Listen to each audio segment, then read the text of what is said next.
This is the Greg Bedard Patriots Podcast with Nick Cattles.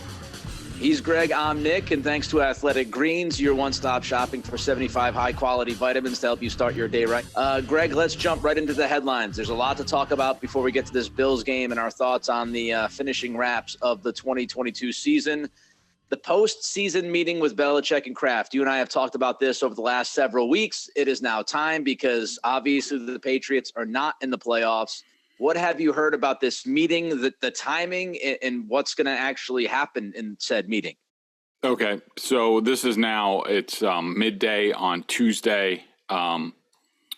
Because of, film responsibilities and stuff like that, I have not had an opportunity to follow up. But as of about 24 hours ago, what I was told was that it was expected that Robert Kraft and Bill Belichick would meet either Monday night or Tuesday morning. It's now Tuesday midday.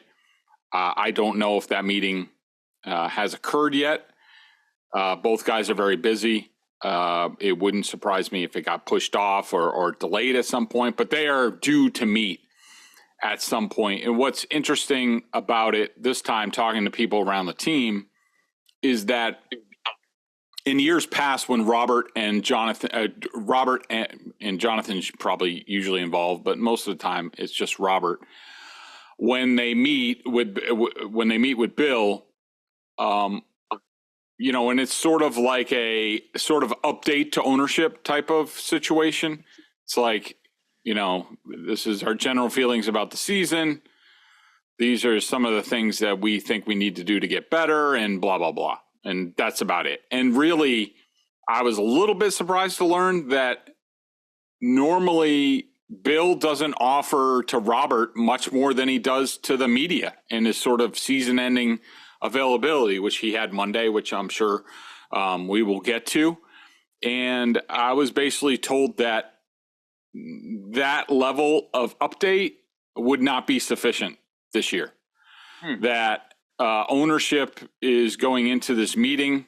They are not happy about where the team is, not at all. I think it was it was symbolic. It was certainly an indication that they sent out a very unusual email to season ticket holders almost immediately the morning after the final game.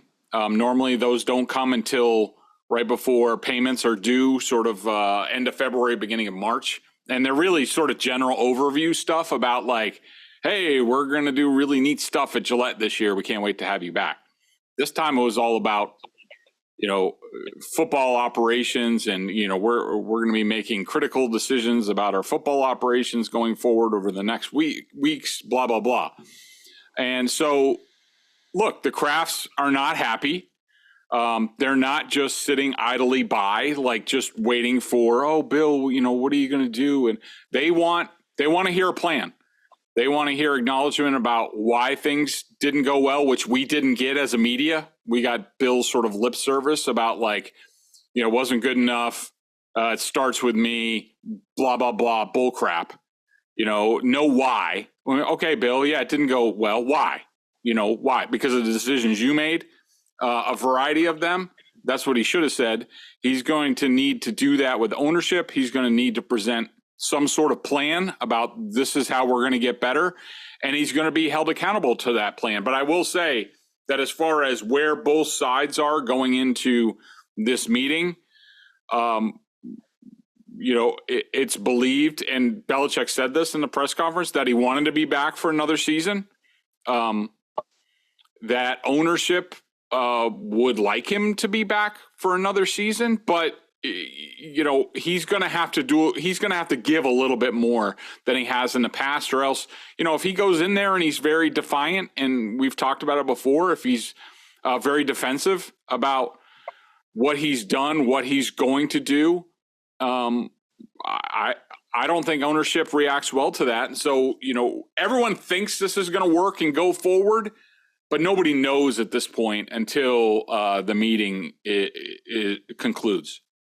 Interesting. I mean, I think it makes sense. I know somebody on Twitter reached out to me and said, Kraft needs to drop the hammer. I don't think either of us thought that Kraft was going to, quote unquote, drop the hammer. No. And just, release Belichick and get rid of him and everybody's starting anew.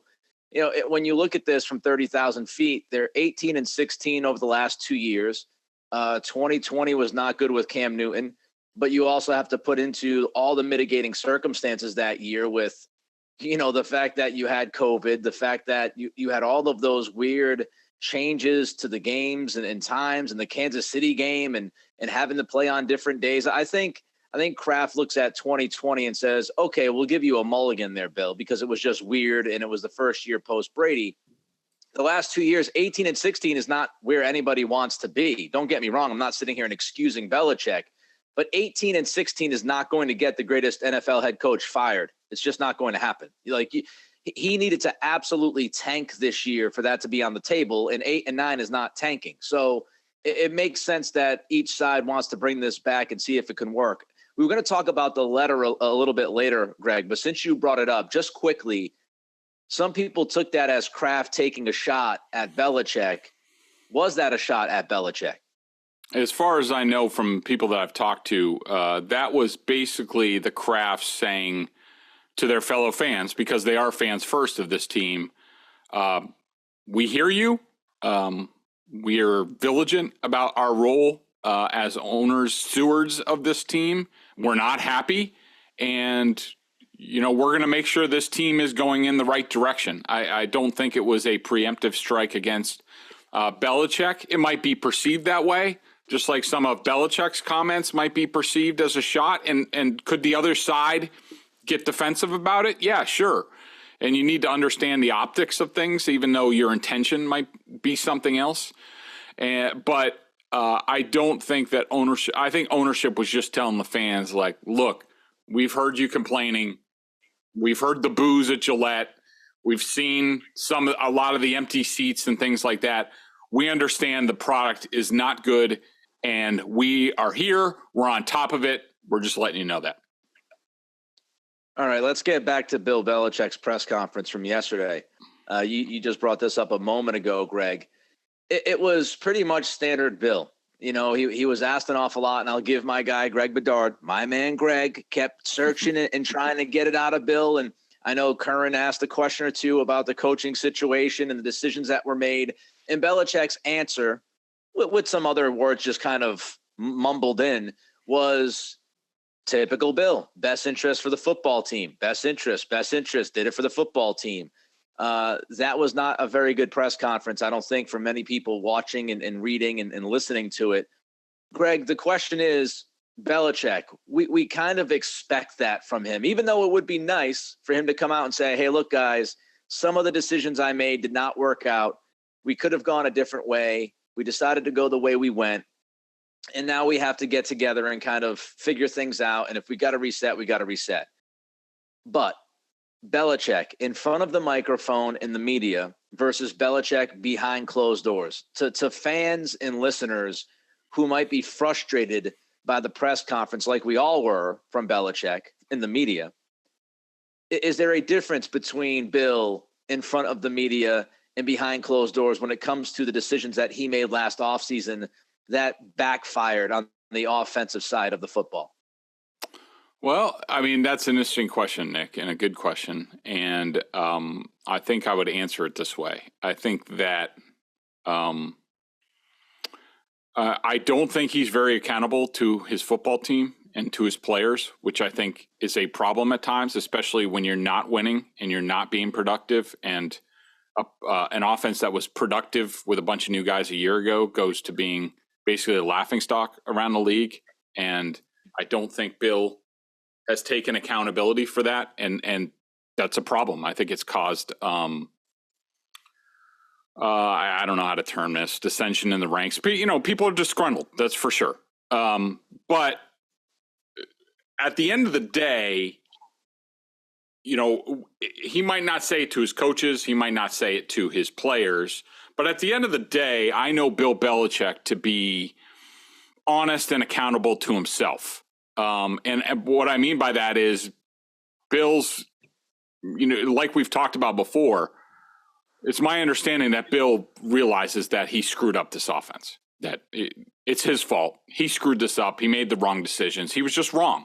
It would be wonderful for everybody involved, and not just us, but also as players, if Bill would just do that, just say that, say the words. I mean, that was my frustration yesterday, and that's why I gave him another opportunity when I asked him, considering how poor the offensive statistics were across all categories. I asked him, do you think you put the offense, the team in the best position to succeed? And I laid it there. It was a softball question. Yeah. And he could have just said, he just should have said, it's obvious from the results. And as you said, Greg, the statistics speak for themselves, that the decisions that I made as far as the offense in a variety of ways did not work. That is on me. It is my fault. I am going to do everything I can to correct it so that, our players can succeed. Our coaches can succeed. It was my fault. You just could have said that, and everyone would have been like, there you go, Bill. But of course, he didn't do that. But I do think in private, Nick, at the bottom line is Bill Belichick, even at, going on 71 years old now, he is not so set in his ways that he doesn't think he's infallible. He won't admit it publicly, but to himself, looking in the mirror, looking at the team on film, he realizes what's there. He realizes he screwed this up, and he's going to try to figure out a way forward for the football team. Now, is that going to work out? Is this going to be good for the Patriots? We're just going to have to see. But I do think that he's accountable to himself. You just wish he was a little bit accountable to other people. All right, we're going to get to the coaching staff and some of the thoughts and names that are out there, but I actually want to stick with the press conference right now, Greg, since we're talking about that, because the other part of the press conference that jumped out to me, and I think jumped out to a lot of people, aside from the deflection of the coaching staff decisions, was, again, Belichick was given the opportunity, Bill was given the opportunity to fully commit to Mac Jones as QB1 of this organization moving forward, and he did not commit to Mac Jones moving forward. What the hell is going on? Yeah, I don't have a good answer for that. I was disappointed in that. I mean, did I think that he was going to be Mac Jones' biggest cheerleader like he was right before training camp started this year? No, considering how this year went, I think that probably wouldn't be a good thing either. But again, that's another opportunity to say, look, Mac and the rest of the offense tried really hard this year. We tried to make it work. It obviously didn't. That's my fault. I don't think that a lot of them should be judged. We shouldn't make sweeping judgments about their careers and where they are about what just happened this year. We weren't a good offense. That's obvious, but there were a lot of things that went into that, and it starts with me, that I put them in that position. Of course, he didn't say that because Bill, wouldn't take any responsibility, even though he said, I'm accountable. It was just lip service. If you want to believe that Bill was really saying that, go ahead. But, I just think it's Bill being Bill, that, he's Mac and the rest of the offense didn't earn it on the field. He wasn't going to fall on the sword and say it was his fault. And so he just sort of left everybody in limbo. But I will say this, I've talked to multiple players over the last week or so, talking about end of season stuff and, where the team is and things like that. And I got to tell you, the support that Mac Jones has in that locker room, is pretty unanimous and across the board. And I don't think that Bill is doing himself any favors by basically throwing Mac Jones under the bus again. And I can tell you that a lot of players did not like the way Mac Jones was handled this year in regards to the Bailey Zappi thing. I think even Jacoby Myers said yesterday about, the position again, because he talked about it after the fact, but again reiterated the tough position that Mac Jones was put in. I'd say that's across the board as far as the offense, and certainly some of the defensive guys thought that Mac was done wrong by the Patriots, and people didn't like that. And they're going to continue not to like how Bill is handling Mac Jones because they believe in him And, Bill's got to rectify that, or else it could cause lingering issues. Let me ask you this question about Mac. You're going back to the Kraft meeting that he's going to have with Belichick. Maybe it's already happened. We don't know. Does Kraft get into that much minutia, that much detail, or is he more going to look at coaching staff, big picture, and not say, hey, Bill, what's up with Mac Jones? Does he get that granular, or do you think Kraft looks at it as, no, that's definitely in the coach's wheelhouse. That's his decision. My beef with the coach and my questions for the coach have to do with the totality of the offense that we saw. And it's not really good for me to drill down on Belichick on how he handled Mac this season and how he handled Mac with the press conference yesterday. I think that Robert will ask some specific questions if Belichick just doesn't offer them up. I think Robert would ask him something along the lines of, why are we in such a different place with Mac Jones a year later? We all were encouraged by what we saw as him as a rookie and thought that was something to build on. Obviously, that didn't happen this year. Why do you think that is? And, what are we going to do about it? And Bill might just offer that up from the outset and just say, hopefully he realizes, and I know he has said these things to people. Is he going to offer it up to Robert and just be like, look, I F this thing up, okay? And I put the guys in a bad position. I put Mac in a bad position, but we're going to get it fixed. And this is how we're going to do it. Hopefully he reads the room, because that's what everybody wants to know. That's what ownership wants to know. And he just offers that up. But if he doesn't, I think Robert will ask specific questions about that. And I do think this is one of the ways that this could go sideways. And I was asked on TV last night by Felger, and it's sort of where, you and I have been, and, for a few weeks now. I mean, going back to the column that I wrote about the Cardinals game, that if they didn't win that game, there was a real sense that Belichick's tenure could come to an end. And that was people thinking, all right, if we don't beat Arizona, we could go 0-7 down the stretch, which would have been a disaster. That didn't happen. But I think that, if you ask me going into the meeting, am I 100% on Bill Belichick being back? No, I'm not, because it could go sideways. I mean, if Belichick just sits there and just goes, get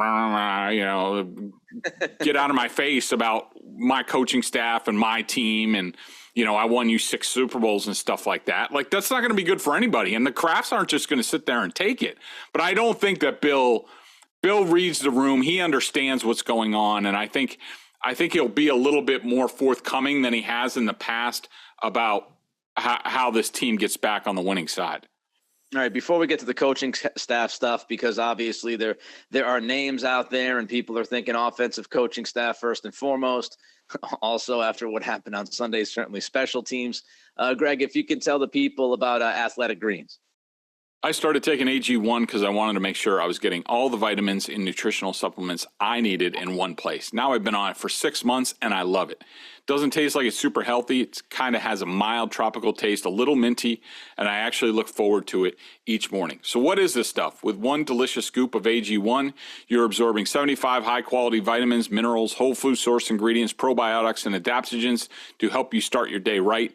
This special blend of ingredients supports your gut health, your nervous system, your immune system, your energy, recovery, focus, aging, all the things you're looking for. I take it first thing in the morning. Now it's part of my routine, and I'd be lost without it. I love how it contains less than 1 gram of sugar, no GMOs, no nasty chemicals or artificial anything, while still tasting good. Right now, it's time to reclaim your health and arm your immune system with convenient daily nutrition. It's just 1 scoop and a cup of water every day. That's it. No need for a million different pills and supplements to look out for your health. To make it easy, Athletic Greens is going to give you a free 1-year supply of immune supporting vitamin D and 5 free travel packs with your first purchase. All you have to do is visit athleticgreens.com/Bedard. Again, that's athleticgreens.com/Bedard to take ownership over your health and pick up the ultimate daily nutritional insurance. All right. So before we get into the coaching stuff and we get into some specific names, just I want you to enlighten people about the Rooney Rule. And everybody thinks Rooney Rule, they think head coach, and that you have to interview minority candidates, which that is absolutely part of the rule. Unless, as we learned this year, if you're promoting, during the season, or you're bringing somebody in during the season like Jeff Saturday, who finished 1-7 for the Colts, then it's a little bit of a different situation. But Greg, the Rooney Rule and how it could possibly impact who Belichick might be looking at this offseason. Yeah, so we're always talking about like Belichick and titles and he doesn't have a defensive coordinator, he doesn't have an offensive coordinator. Of course, his only named coordinator is Cam Achord, whose special teams were a complete disaster this season again. But as far as the Rooney Rule goes, it was expanded a couple years ago that if you are interviewing for coordinator positions, you have to interview at least one minority candidate. It was expanded last year at the league meetings to include quarterback coaches. Now, my understanding is that Joe Judge was given that title behind the scenes before that came into effect. So the Patriots sort of got around that. But, when it comes time to, we talk about titles, is Bill going to just bring in a special consultant or offensive assistant or whatever, play games with titles? If he really wants to hire an offensive coordinator, like, Bill O'Brien right now he's out of his Alabama contract. He's not employed for next year as of right now. You would probably think that he would like to have an offensive coordinator title, considering he was he's a winning NFL coach, if not like assistant head coach type of deal, and with the pay that comes with that. And if Bill's going to do that, is he going to? It's not that Bill doesn't want to comply with the Rooney Rule. He has a great history of hiring and promoting minority coaches, but he's always he hates dealing with the NFL. These mandates from the NFL office. Like, he's just like, go F yourself. Like, I've been doing this for 25 years. Like, I'm gonna put who I want on my coaching staff, and you don't tell me what I need to do or whatever. But if Bill's going to dick around because he doesn't want to deal with the Rooney Rule and placate Park Avenue, then is that going to turn off some of the candidates, like a Bill O'Brien, who would want the coordinator role, or say like Nick Caley if he wanted to promote him? Now, Troy Brown's on staff; they can get around with it by just interviewing Troy Brown as well. But it's just something somebody brought up to me the other day. Also, if you hire a quarterbacks coach, you're going to have to go through that too. It slows the process. And Bill, he's kind of a turtle the way he does things, but when he wants to do something, he just wants to get it done. And he doesn't want to have to be held to any sort of rule. So it's just part of the mix as far as, how things sort of shake out with titles and as they go forward with realigning the coaching staff. All right, so let's get into the offensive coordinator position here. Just quick one question. I want your percent on this, okay? I want you to give me a percentage. Matt Patricia returns as offensive coordinator for the New England Patriots in 2023. 20%. Thank God. If you said anything above 40, I would have lost my mind. All right, so let's look at let's look at the people that are out there. Okay, there's a lot of names, and what I'm going to do is I'm just going to run down a few names, and then you take it where you want to take it. You can tell us which one you think is most likely, least likely, whatever. So Bill O'Brien, you just mentioned, out of his Alabama contract, he's available. Cliff Kingsbury, fired by the Arizona Cardinals yesterday on Black Monday. He obviously has a history with Belichick, the Patriots, yada, yada. His name's been brought up. Adam Gase is somebody who Belichick has had conversations with in the past. He is available. He is out there. That could be a possibility. Chad O'Shea has experience with the Patriots offensive system. He was the offensive coordinator down in Miami for a year. The players bitched and said that the system was too technical and difficult, so he was let go. He's been coaching Cleveland, I think the wide receivers or tight ends in Cleveland for the last couple of years. Chad O'Shea is available. And finally, a name you just brought up is Nick Caley, tight ends coach. He was somebody we talked about last offseason about maybe being promoted. Out of those five guys, Greg, just kind of give us the landscape as to how you feel each one could work, or where you think Belichick might be looking first. Well, my preference, and I'm sure Bill's preference, is sort of to stay in the family.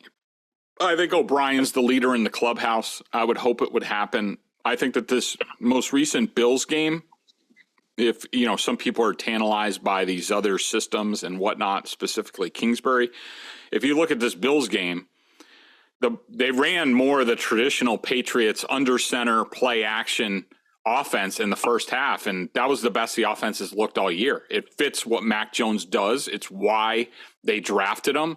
I think just for a second, because I just want to highlight this, that Greg and others, this podcast, we've been saying all year long that it would be better to run the system that Mac is better in, under center, more play action, and they do it on Sunday, final game of the year, and Mac looks the way he looked, and the offense looks the way that it looked compared to the rest of the season. So I just want to point that out. Curious decision to then go back to that offense in the final game of the year, and then you saw some of the results. Go ahead, Greg. I completely agree with you. I mean, I think that's the best thing for Mac Jones and the Patriots offense as a whole is Bill O'Brien, and I think he's the leader in the clubhouse.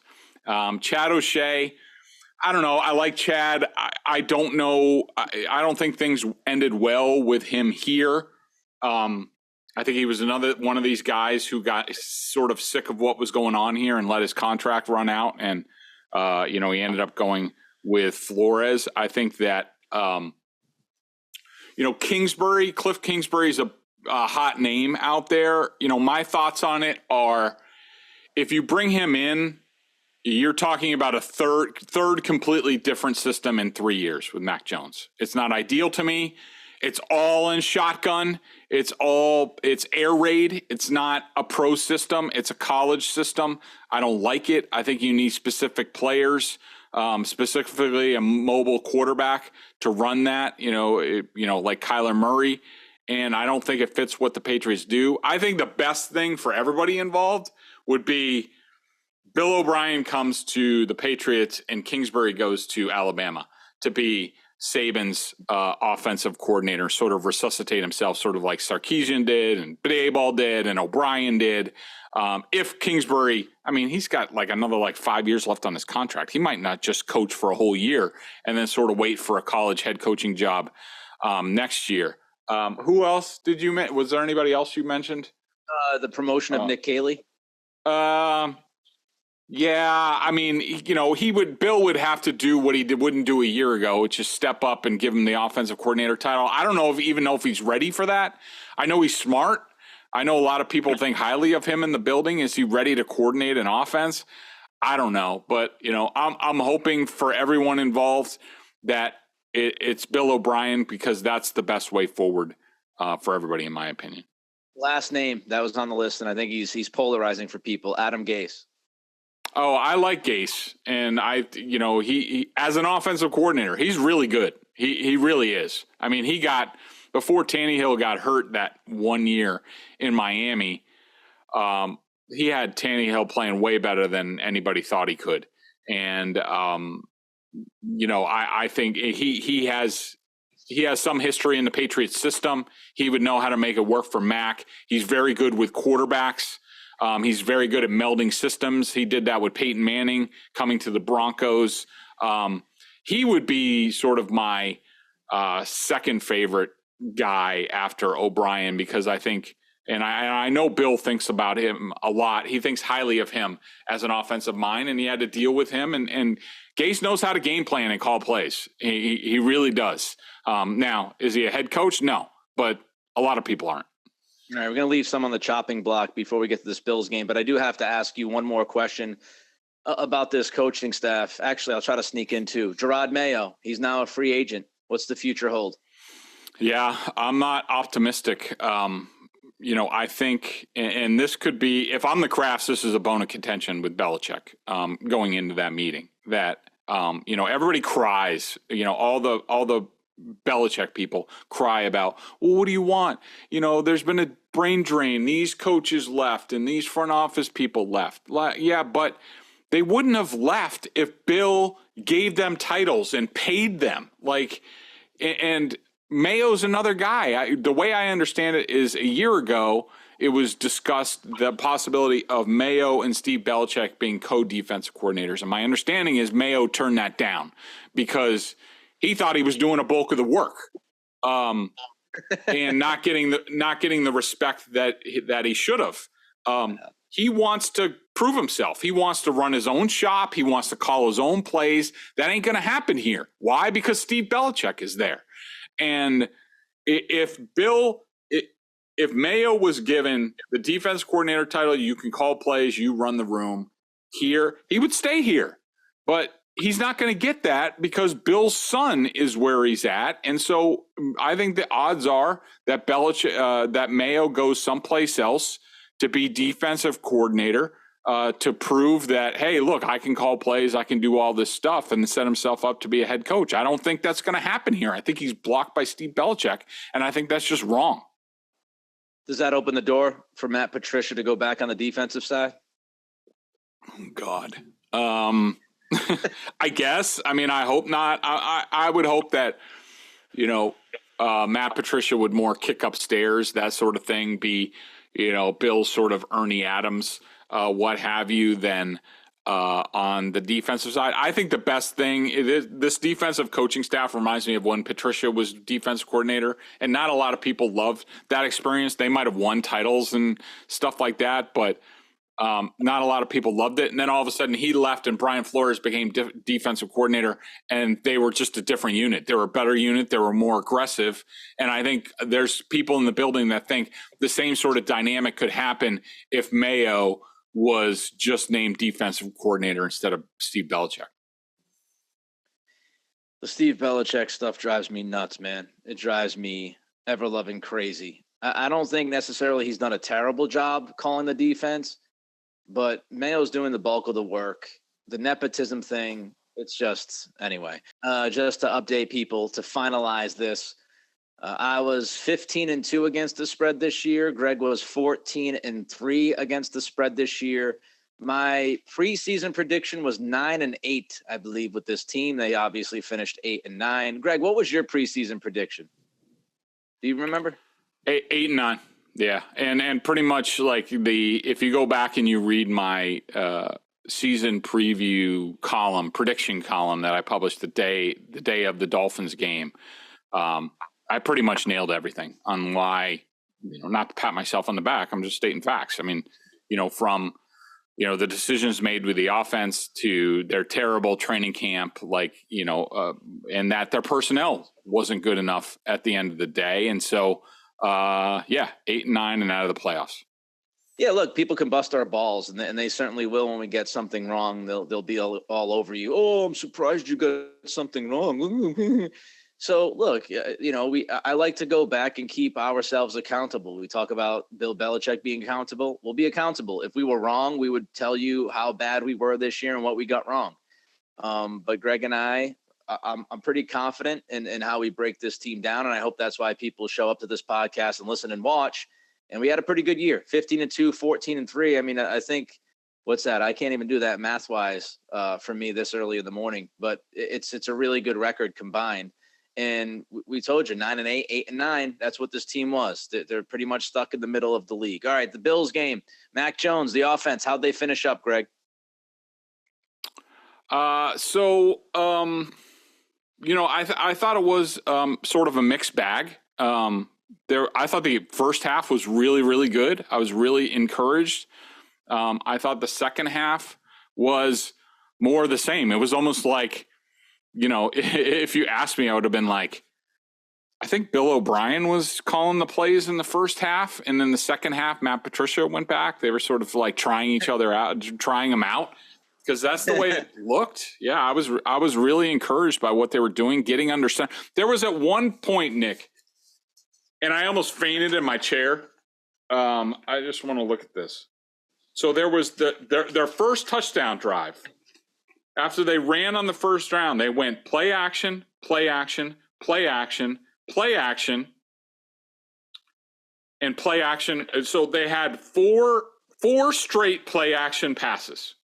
I mean, knocked me over with a feather. On their second touchdown drive, they started off play action, run, play action, play action. I mean, whoever would have thunk it? And, it looked good. That's how the Patriots need to play. Like, you can play shotgun. What the thought that I had watching this, Nick, was, these thoughts that Matt Patricia and Joe Judge had in their head about, like, this is what we want to do. And, we're going to RPO this. And you hear people talking about RPOs, and I could really crap on RPOs. Like, I think you got to be a certain style of offense to really run RPOs and be good at it. And the Patriots just don't have the pieces. And getting into shotgun, just going shotgun spread, like, you got to be like the Bengals do it, okay? Yeah, because they have Jamar Chase and T. Higgins and Tyler Boyd and tight ends and running backs you can catch.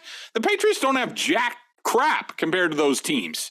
Like, be real. And so, look, the quarterback is not dynamic. That doesn't mean he can't play good football. They have a good tight end in Hunter Henry. They have good possession receivers. Like, you can work with that, but you got to scheme it.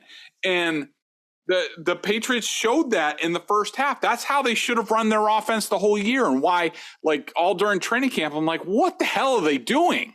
And, of course it comes to roost in the second half. And I think, you looking at some of the, obviously the interceptions, there's going to be a lot made of those, and they should. The way I see the first interception that was thrown to Nelson Aguilar, do I think Mac could have thrown a better ball? Do I wish that was Devontae Parker? Yeah. Do I think Nelson Aguilar gave great effort? No.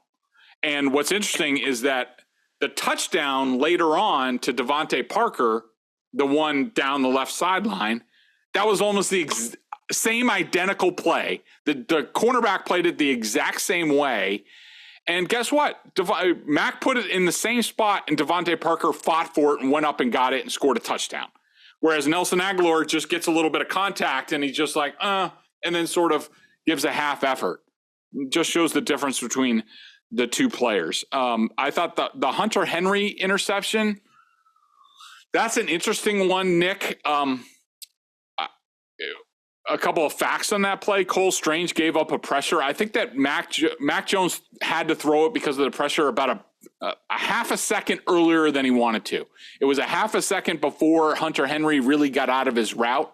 I think if Mac Jones had a half a beat, I think it's a touchdown. I thought the ball was actually placed in the right place, but it looked worse than it was because Hunter wasn't quite ready for it. And he only got, it was up there. He got one hand on it. If he sees it coming, if he turns around and sees it coming, he goes up strong. It's in a perfect place away from the defense where he catches it, scores a touchdown. And I just think the timing, was a little bit off. Mac could have been a little bit better on the play, but I thought it was just emblematic. The second half was emblematic of the whole offense for the whole season. You had key plays, third down plays, where there's three guys in the same area, if not running into each other again. Like, you have there's a pass that they want to throw to Jacoby Myers on a third down, but Damian Harris is in the flat and brings Tremaine Edmonds right into the frame, and Edmonds knocks it down. Whereas with a real offensive coordinator, you understand the spacing and what that might do, and you send Damian Harris over the middle, not into the flat, and you just leave Jacoby Myers open to get open on a little return route and convert. It's those little things, plus the pressure wasn't good in the second half. All those little things contributed to the offense just being a little bit off. But I will say, the first half offense, loved it. Thought it looked really good a lot of the time. Two things. You mentioned 7 play actions in those 2 touchdown drives. I think they called 9 play actions the entire game. So, 9 for 9. So... they were 7. Jones was 9 for 9 on play action plays. So you call 7 play action plays and they help you score 2 touchdowns, and then you call 2 play actions the rest of the game. Makes a lot of sense.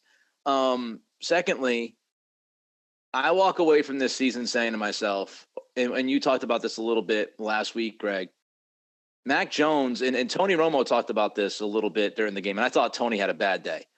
But he did talk about Mac and, what he had seen on film from the passing game and from Mac over the last few weeks. And to me, Mac Jones improved towards the tail end of the season, given all of the crap that was happening around him. And I think, look, there was the on-field stuff, and I think he's trying to stand up for his teammates, and he's trying to show the world that this Matt Patricia thing is a joke.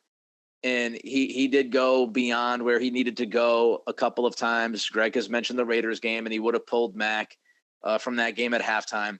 But overall, big picture, I think you saw a resilient Mac Jones and somebody who tried to make the best of an awful situation and actually ended the season playing pretty damn well, given the circumstances. So I didn't hear a lot of people on Sunday, tweeting or yelling about Bailey Zappi. That's what I'll say. Defensively, Greg, will the defense ever be able to stop Josh Allen and quarterbacks like him? And there aren't many quarterbacks like him with the ability to throw that 65-yard touchdown on flat feet. But can they slow those kinds of guys down, those dynamic quarterbacks down? I don't think they can. I mean, unless they draft more athletic defensive linemen across the board and add athletic linebackers. I mean, I think Bill will look at the stats and he'll like what he sees out of this defense. But at the end of the day, I mean, it's great against the crappy quarterbacks in this league. And the guys execute, they do a good job. But, at the end of the day, they're just not dynamic enough to defend these defenses. I mean, Josh Allen makes two, soul-crushing plays. And, while they were mistakes by the Patriots, I mean, they lacked, in my opinion, they need less guys like Devon Godchow, and they need more guys like Christian Barmore. You need, two athletic defensive tackles. Dietrich Wise should not be on the field against a dynamic offense. He's fine, but he's not that good. You need a guy like Josh Uche who can play every down, that they have confidence in it. You need a more athletic linebacker instead of Jelani Tavai. You need a number one cornerback to shut down or, at least moderately stop Stephon Diggs in games like this. They haven't had that for several years running, and that frees everybody else up to be a little bit better. But here's the thing, Nick, is, I don't even think this Bills team is that good. I thought last year's team was better. I don't think they're all that good on defense. I thought against the Patriots, I think some of that was, I think they were a little discombobulated from the whole Hamlin thing all week. And, really, Stephon Diggs and Josh Allen are the offense. Like Gabe Davis is okay. Dawson Knox is okay. The running game's okay, but they're not, dynamic. And wait till the Bills address that. They know it. Wait till they wanted to have like an OBJ type of guy. They're going to go find another guy. They're going to be more dynamic going forward. I know the Bills can improve and get better around Josh Allen. I don't know how much better the Patriots can get defensively. They got to find that number one cornerback, Nick. They got to find that guy. Yeah, boundary corner is number one priority for me offseason. Boundary corner, and I'm sure we'll go through our list, down the road here, but boundary corner, offensive tackles, interior defensive lineman, inside linebacker, like you said, with some athleticism. All right, let's get to the 5,000-pound fat ass elephant in the room. Special teams, Greg, go. I mean, they're atrocious. I mean, and look, I don't want anybody to be fired. I don't like saying that, but look, at the end of the day, your record is what it is. In the last 2 years, the Patriots have been at least in the bottom half of the league in special teams. I thought that Peppers was responsible for the first one. It was just a lack of discipline by a lot of people. I think there was one of the new guys, his name's escaping me right now, was on the other kickoff. And what's funny is like everybody wants to be like, well, the defense was only responsible for X amount of points against the Bills. Yeah, but you're supposing that if the Bills just took a touchback, that they weren't going to score a touchdown. I mean, you don't know that. And if they would have won that game, people would have been like, yeah, Bills just wanted to get the ball back. He just said, Bills, go ahead and get your points. But we're going to keep the ball. And that's how we're going to win this game. Special teams are just atrocious. I mean, the punting was atrocious. Nick Folk looks about 60 years old now. Like, it's time for a whole revamp on that unit, Bill's little baby. I know people say like, oh, it's tough. And Greg just said it, to have people lose their jobs and Cam Achord and, look, if you don't deserve your job, you don't deserve your job. If you're not good at your job, then you no longer deserve that job. Cam Achord is not good at his job. He no longer deserves that job. If you can find him another job inside the organization that he could be good at, fine. Go get, that position filled with Cam Achord. Get him that job. I don't think anybody in the NFL is clamoring for Cam Achord as a coordinator. You can find him a gig if you want to keep him on the staff, but he stinks. He stinks as a special teams coordinator. He stunk last year. He stunk this year. The punters stunk, both of them. I have no idea how you kept just throwing Pilardi out there. I feel like they could have signed my brother and he could have done better punting the football. I don't know how many punts I saw the last 3 weeks under 40 yards. I wanted to throw my remote control through the window. It sucked across the board. Suck all the way. Get rid of everybody that's involved in special teams. Burn it down to the ground. Matthew Slater's leaving because he's embarrassed. I'm embarrassed. Greg's embarrassed. We're all embarrassed. Get rid of it immediately. Move Joe Judge as special teams coordinator. Get him away from the quarterback's coach job because he stinks at that. Just burn it to the ground, Bill. Burn it to the ground. Let Cam Achord, I don't know, do something. I don't know what he can do. Maybe he could be one of those sideline control guys or whatever he's got to do. Get him away from special teams. It's a joke. 3 up, 3 down. Let's start with 3 up, Greg. For this, if people want my full 3 up, 3 down, because I haven't quite finished the defensive stuff, they're going to need to go over to BSJ and see that. But my ups, Devontae Parker,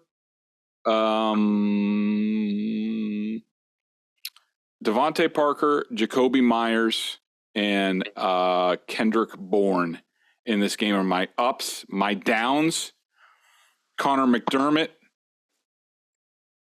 Trent Brown, Tyquan Thornton, and I also want to throw Ramondre Stevenson in there because he had a drop, he had a fumble that went out of bounds, and he gave up another quarterback hit. Again, he had some good plays in this game, but again, I think he was out of gas this year. I didn't watch the all 22, obviously, but to me, I'd probably throw Barmore in there. 3 up. I thought he was pretty good. He flashed. Yeah. 3 down, Miles Bryant. And I know he's being asked to do more than he should be asked to do, but several plays he's involved in seem to blow up. The second kickoff return, my God, that tackle attempt, fire it into the sun. That was hideous, Miles. It was hideous. Looked like he was trying to hug somebody who's running away from him. I don't know what the hell that was. It was brutal. And Nelson Aguilar, again, good job, good effort, buddy. He's gone. He looked good at camp. Great.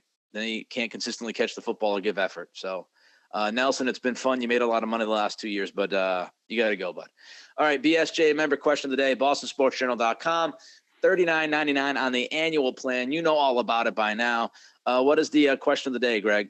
So it's just sort of jumping off point, something we didn't touch on, but our Quayne says, and this is a point off my column that I wrote, the Patriots haven't drafted a player who made the Pro Bowl since 2013.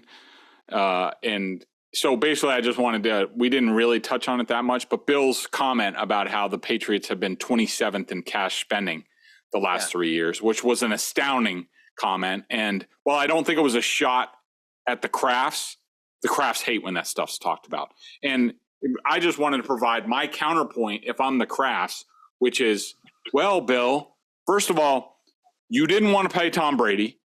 That was your decision.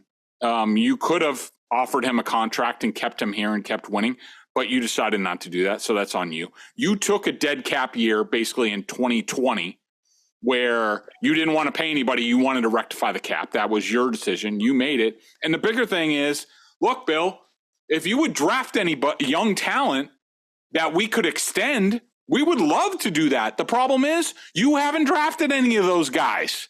You've had guys like, Malcolm Butler, Jamie Collins, Joe Tooney, Stephon Gilmore, J.C. Jackson. Are just some of the guys they could have extended, decided not to. The one guy, the last guy that they gave a big extension to was Shaq Mason, and they traded his ass before the end of the extension.